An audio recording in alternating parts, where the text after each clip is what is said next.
All right, y'all. We back. We back. And I want to thank y'all for following this trial with me from day one.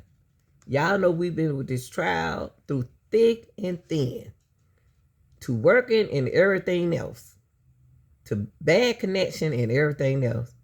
We've been through the storm, but we at the end of the storm. The end of the storm was a closing argument on the Almonte Kendrick and Shannon Stillwell on day 166 YSL RICO.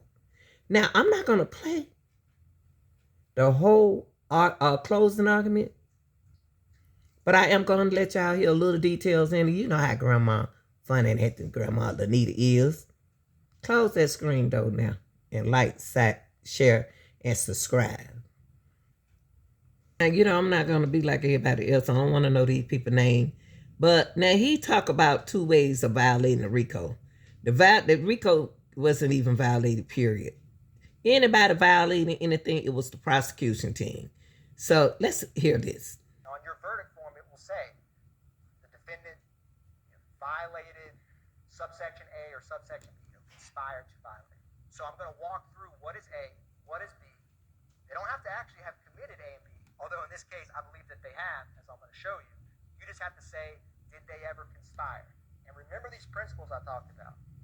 The unspoken words, what people do and say is the agreement, or you're not going to have that magic conference room meeting, so to speak. That's all captured where the conspiracy gets hatched. So let's walk through this. We're going to start with A. Keep it easy, keep it basic. And you're going to notice that when I talk about A, some of the acts can actually meet multiple ways. So you're going to see that certain evidence can actually impact multiple ways to violate RICO. So let's talk about subsection A of the RICO Act. Knowingly and willfully conspired with two or more co-conspirators to acquire or keep money or other personal property. Pattern of racketeering activity. I'm going to explain pattern of racketeering activity. It's two or more crimes that are explained and listed, and you'll be instructed by the court on what they are, that within 4 years. And any of the co-conspirators committed an overt act. Show an example. One, in furtherance of the criminal objective, and at least one has to be after May 10, 2017. So that's A. I'm going to walk through some examples of A, and we're going to take this bit by bit. Armed robbery, Arshillian Bennett. Walter Murphy, Jeffrey Williams. May 13, 2013. You heard from the officer where she walked with her child from 988 Confederate Court to that zone precinct to report a crime. That takes a lot of effort and time.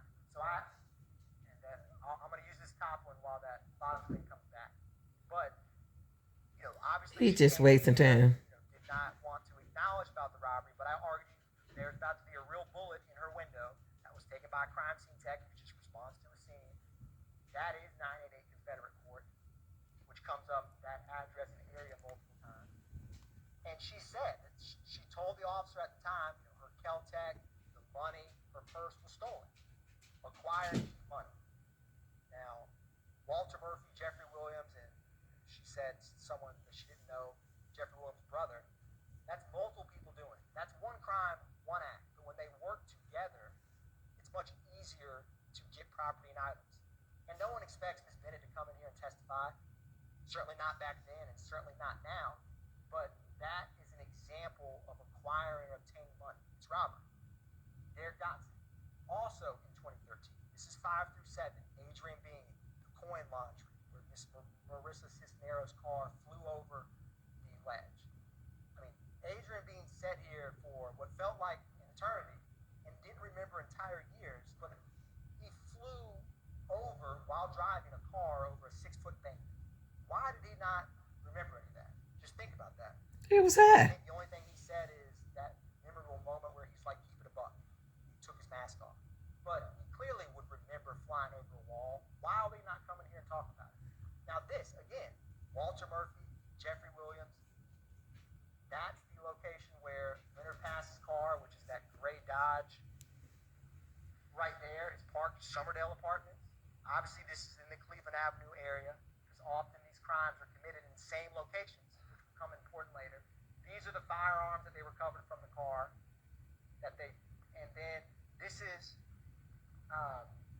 Dotson, you heard from Leonard Pass, who was with him. That's the car that was crashed. And then this is a picture, Walter Murphy, Jeffrey Williams, the time he's throwing up rock crew. And if you remember, the background behind this is this line, kind of green and black font. That didn't have nothing to do with them. It's two YSL members acquiring and obtaining, trying to rob Derek Dotson. And again, they're working in concert, working together. It's Taravia Hill, Act 61. I'm gonna skip this. At her wing, the co-conspirators, and it shows a pattern where they commit crimes together. It may just be Darius Ford and BB selling drugs, but then it also may be shooting up all of these homes or murdering people, and they work in concert together. Now, it has to have, what is an enterprise, right? In this case, it's the criminal street game. It's got to have a common purpose. It has to have a common kind of ongoing nature. It doesn't have to be a formal, like, employee roster or something like that. It can be a loose or informal relationship amongst them. It's as simple as that.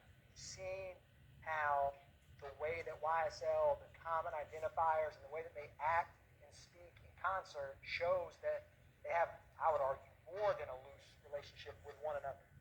Oh, they dress alike. In determining it, you can use Okay. pattern. Okay, we saw that video, but first, actually,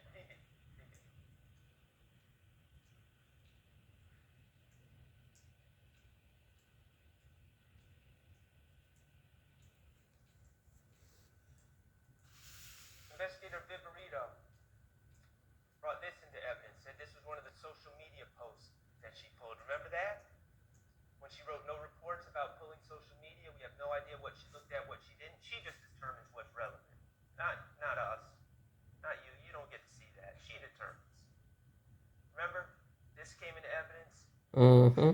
She said, of course, she didn't give us a date because she wrote no report, but she said she collected this shortly after the shooting of Chanel Drinks. I run with... What you saying? I run with cold-blooded killers. Blooded killers. That's Quamarvius Nichols. That looks pretty bad. Looks bad. Posted a day after this killing. And it's a post, and clearly that's what it says.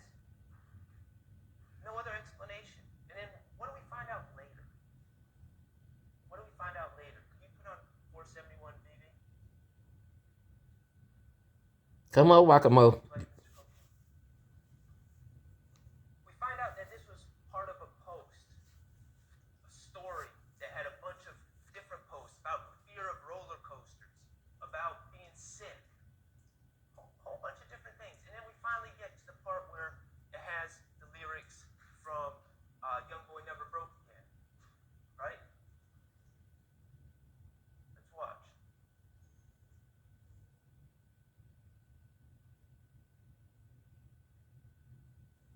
We don't even see these lyrics. Why don't we see them on this post? Because they're on for a millisecond in the very beginning of the switch. And we hear about Instagram and how those aren't really words that Mr. Nichols would have typed. Those are words from a song that he picked. And sometimes you pick the lyrics if you want, and sometimes Instagram picks them for you. Right. What else do we see from watching the entire post? Those weren't even the featured lyrics. The lyrics were being transitioned to the lyrics that either Instagram or Mr. Nichols picked. But in a split millisecond, for whatever reason, these lyrics that Investigator Viverito so desperately wanted you guys to see were on the screen. And so what did Investigator Viverito do? She gets the post. She goes frame by frame until it gets to that exact point where it has what she feels looks like incriminating words Right. by Mr. Nichols. Words that weren't even picked by him. Yeah, y'all. Miss Burrito is the lady who had Young Thug watch. She screenshots it and then she puts it in front of you. Again, no report about what she did. She manipulated the evidence. And she's caught. But what does that tell you about her when we're talking about assessing credibility, your lack of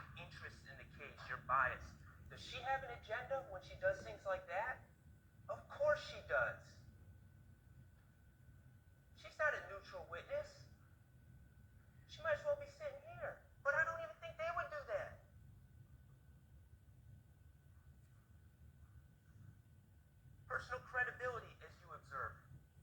Mr. Kokomo, could you put that other exhibit that you put up, the affidavit? Mr. Kokomo be on it with those videos. The best I done seen so far.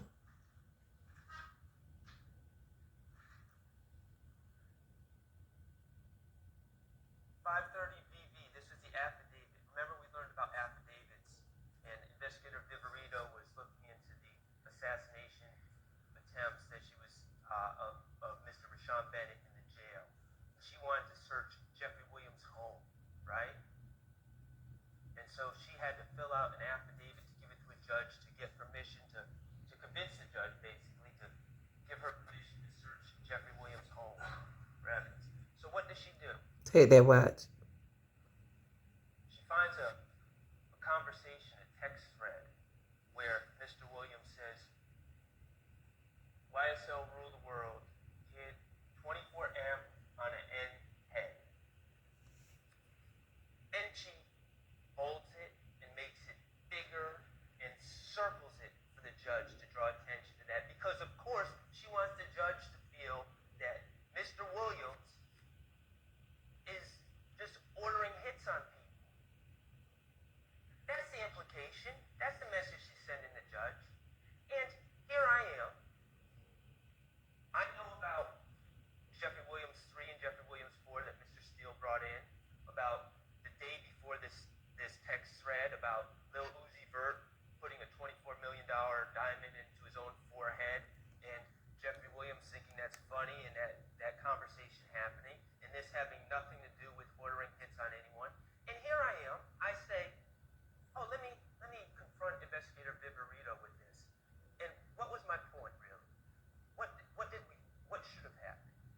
Oh, yeah, I misinterpreted that. You're right.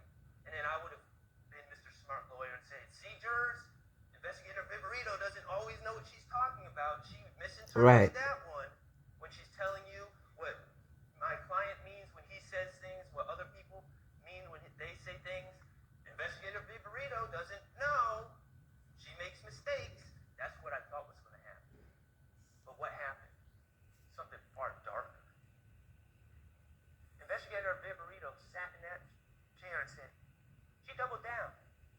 And she said, you know what? Even knowing what I know now about 24M on an N's head, even knowing what I know now, I would still put it in that affidavit. Wow, she did say that. That's all I needed to hear. Yeah, I would mislead a judge. Yeah, I would lie in an affidavit. Yeah, I would cheat because I'm that invested in this case. I'm that invested with taking these guys down. I'm that invested. And if she's that invested in that, and the rest of these gang investigators are that invested, consider their credibility. Take what they say with a huge grain of salt.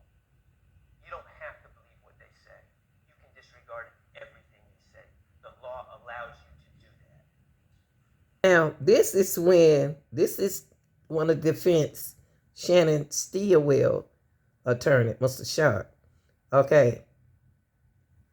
Miss Love, the prosecutor sitting right here. She and Miss Fonnie Willis is trying to put Donovan Thomas murder on them, but she still cannot prove it. But they trying to prove it through a song which ain't really talking about him. But listen to this. He's referencing Donovan Thomas songs. He's not giving any inside information in these songs that wasn't publicly known. Remember, he had been arrested. He'd been at prelims. He knows what the case is about. He's heard testimony about the case by the time he's making his songs. So he's not sharing any information that only the killer would know. Of course he's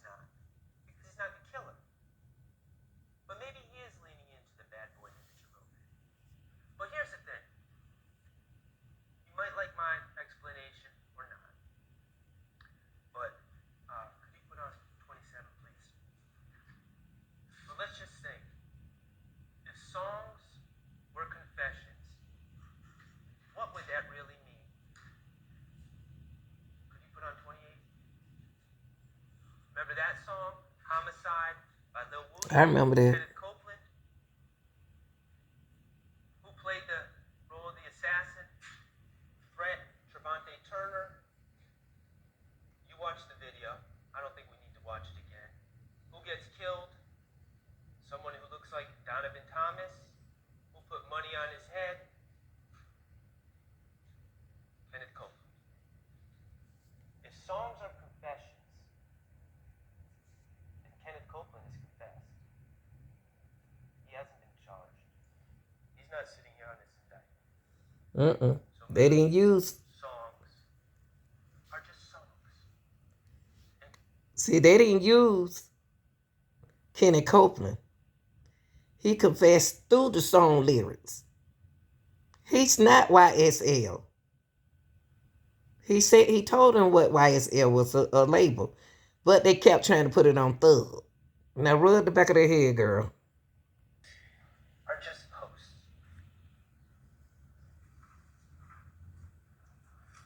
So let's talk about Donovan Thomas and some of the evidence in this case. Look at Miss Love. Eyewitnesses. Who did we hear from? We heard from Reginald Hendricks. He was a gentleman that was shot. He was standing near Donovan Thomas. He didn't identify anyone.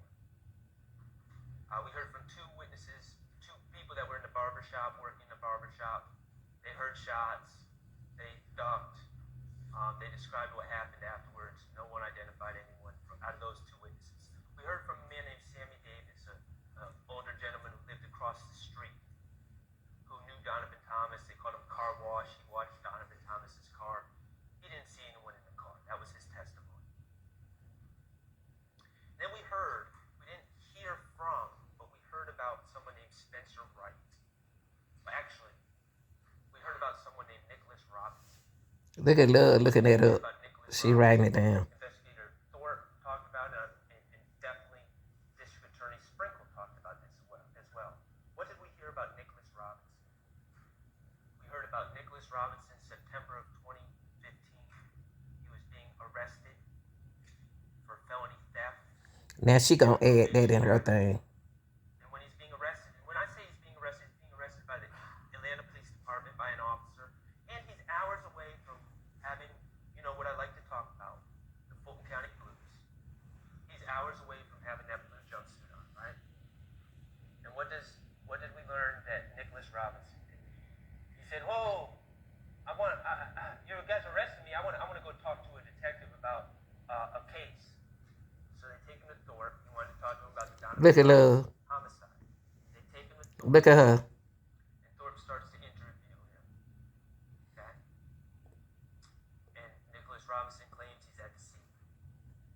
And starts talking to Investigator Thorpe about what he saw. Look at her. Hearsay to talk about because he didn't testify. But we also heard that in the middle of that interview, Lieutenant Gaither was there. She's doing research. Look at Love looking at him. What does Lieutenant Gaither realize? Wait a second. This man who's saying his name is Nicholas Robinson, this man is telling Detective Thorpe his name is Nicholas Robinson, his name is actually Spencer Wright. So she goes and tells Thorpe. And what does Thorpe do? He's interviewing someone about what they allegedly saw in this high-profile case, and this person has just lied to him about his name. What does Thorpe do? He continues to interview him. And then the very next day, he goes out and takes warrants on 4 people, including my client. Then we hear about DA Sprinkle taking over this case in the investigation in early 2016. And him seeing this mention of this Nicholas Robinson, who was really Spencer Wright, and where he said he was when he witnessed events. And we hear about DA Sprinkle getting the surveillance and checking into it and talking to Spencer Wright. Where did you say you were? On what bench? Where? Circle it on his picture. And about how he went to look at the surveillance himself. And what did he see?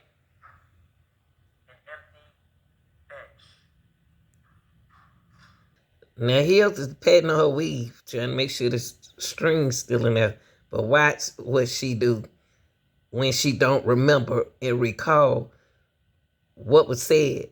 See, they lied so much until allegedly lied so much until told unfalse. That's not lied. Unfalse information. And they don't even remember what they said. So you know how it is when you lie, you don't remember what you say. But watch her facial expression. It's Mr. Steele talk.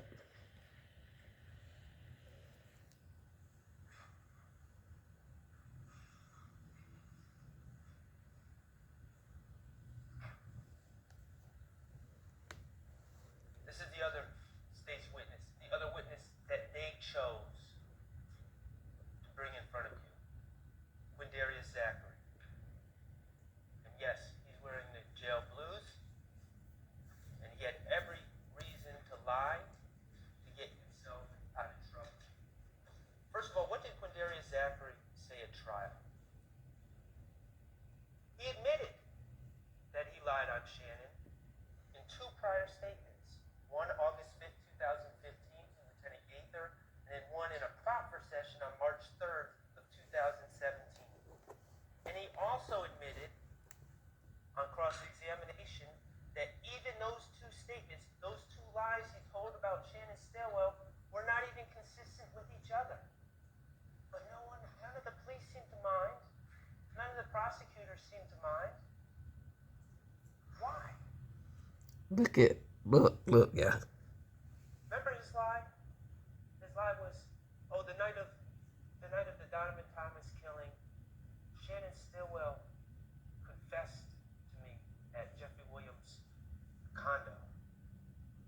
And then he also went on to lie about Shannon Stillwell on this August 5th, 2015 statement, lied about Shannon Stillwell's involvement in really a bunch of other cases that Shannon Stillwell has never been charged with.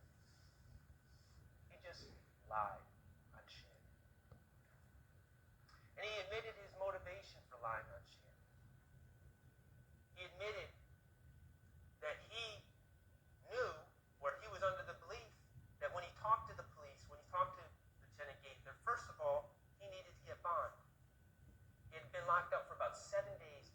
His family had been calling Gaither. We heard about that. Begging her to go up and talk to him. What was the urgency? Well, we didn't get into details, but we learned that Mr. Zachary has a serious illness. A serious illness that he wasn't going to fare well at Rice Street under those conditions. So he needed to get out. So he has people calling Gaither, come see me, I want to talk to you. And then he also has the motivation of the April 28, 2015 case, which he was facing at this time. He told you, I was under the impression, and I didn't do the math, this may be right, this may be wrong, but this was his impression, that he was facing something like 185 years. Yeah, that's pretty good motivation to lie. And then he was also concerned because he got caught with a gun on May 7th, 2015, that he knew was ballistically linked to other crimes.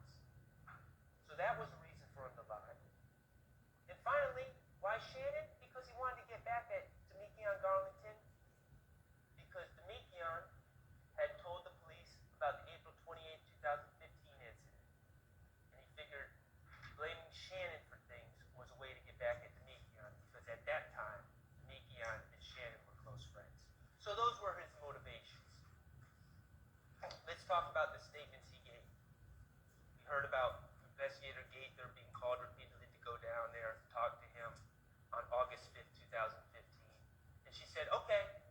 Remember, he wanted to talk about other stuff. He didn't want to talk about his case. He wanted to immediately get to the point where he's telling lies on other people to get bond or get released, get consideration. And Gaither, to her credit, said, no, we got to talk about your case first. Let's talk about April 28, 2015. And what he said. I wasn't there. I wasn't there. The only reason I know about it is because Demekion Garlington told me the next day. So immediately, he's lying to the police.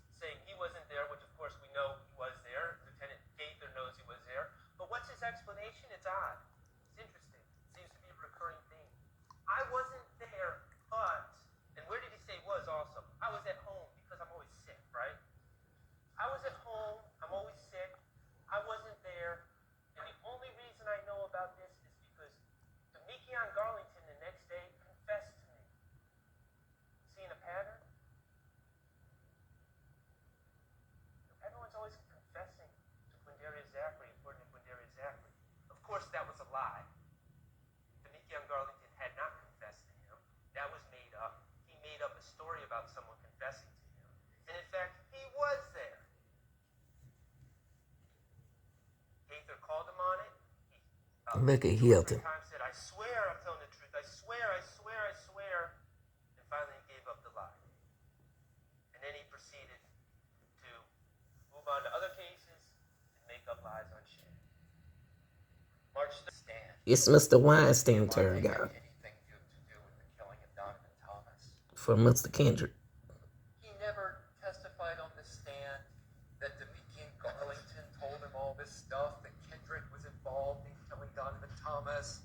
He didn't tell you anything about at the McDonald's. He learned anything about the killing of Donovan Thomas that Diamante Kendrick was involved in. You didn't hear it at Sky House. You don't hear that from the stand from him. To the degree you heard any of that, it is in that June interrogation tape that was played to you.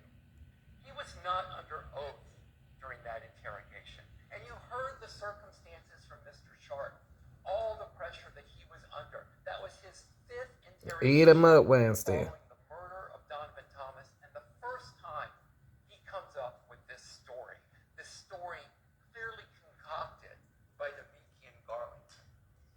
How would you like the testimony of Demekion Garlington? Oh, you didn't hear any testimony from Demekion Garlington. Everything Garlington allegedly said, you heard through other people. And again, why did he lie to police? To use Mr. Sharp's phrase, because I always steal from the best. He didn't want to wear the blue jumpsuit. He didn't want to go to Rice Street. He didn't want to be in the Fulton County Jail. He didn't want to face years of prison. He Look at love. The police. He finessed the police. He is a master liar. He is an admitted master liar. And he has methodologies he uses to lie. Look at love. To make it convincing. And he explained all of that to you. Again, why doesn't he want to go to Rice Street? Well, he told you what jail was like. On my cross, he explained what jail was like. When he most recently spent time in jail, he had a broken toilet full of feces. There were flies everywhere. He had no food to eat. He had to put his shirt over his face to act as a mask to try to keep the smell down. What rational person wouldn't do everything they can to avoid? Look at love. She don't want to pay attention. And of course, now is the next question. How do you know when to ever believe Kenneth Copeland? And I don't have a great answer for you on that. I can tell you what he said on the stand during my cross. He said, hand to God, I am telling the truth now. I have God in my heart. I have God in my head. Now, the state would have you believe about Mr. Copeland and Mr. Zachary, who I'll address next, that they got on the stand and they lied here. And they lied here, I'm sure they're going to say, because they're afraid of the defendants. And that is why they lie. But I'm going to argue to you that actually they got on the stand here and they told the truth. And they did it really almost in an act of bravery, because when they get on the stand, the people they're afraid of is the state. They're afraid of the state. The state is the one that has the power to prosecute them. The state is the one that has the power to put them in prison. The state is the one that has the power to put Mr. Copeland in that jail cell. And they didn't want to. Look at love. Look at love. He is trying to avoid. But despite being afraid of the state, Mr. Copeland gets up here and tells you the truth. Darius Zachary. Can't even sit still in her chair. Again, he lies to police. He lies to police repeatedly. When I confronted him with those lies, why did you lie? You know, he said, Yak never told me nothing. Yak never showed me nothing but love. Never showed me nothing but love. But he lied on him anyway. And why did he lie? God state. Garlington came to him with a play. And what's the play? The play is to blame other people. Who did Mr. Zachary see in that infinity? He never saw nobody in that infinity but woman.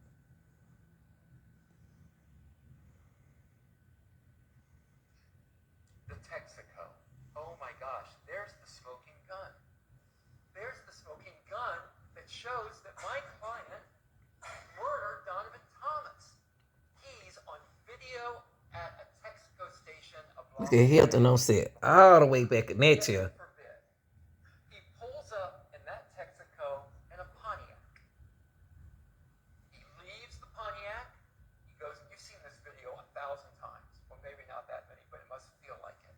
He leaves the Pontiac to go into the Texaco.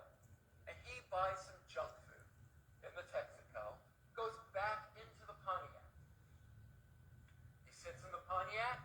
He talks to another car that pulls up. He gets back in the Pontiac, and he leaves in the Pontiac. Go in the back. Watch the video 1,001st time. You're never going to see him get in an infinity. You're never going to see it. How does he get in the infinity? Was there a witness that got up here and put him in the infinity? No. Do they have video from the surrounding area that shows him transferring into the infinity? No. I mean, presumably, They so uncomfortable. teleports into the infinity. I have no idea what their theory is going to be when they argue to you, but I'm going to be fascinated to hear it because there's been no testimony about him in an infinity. How do we know it's an infinity in a drive-by? Well, the state is pretty sure it's an infinity. The state put on, this is one of my favorite experts of all of the state's experts, they put on an infinity identification expert who has worked with, infinity for years.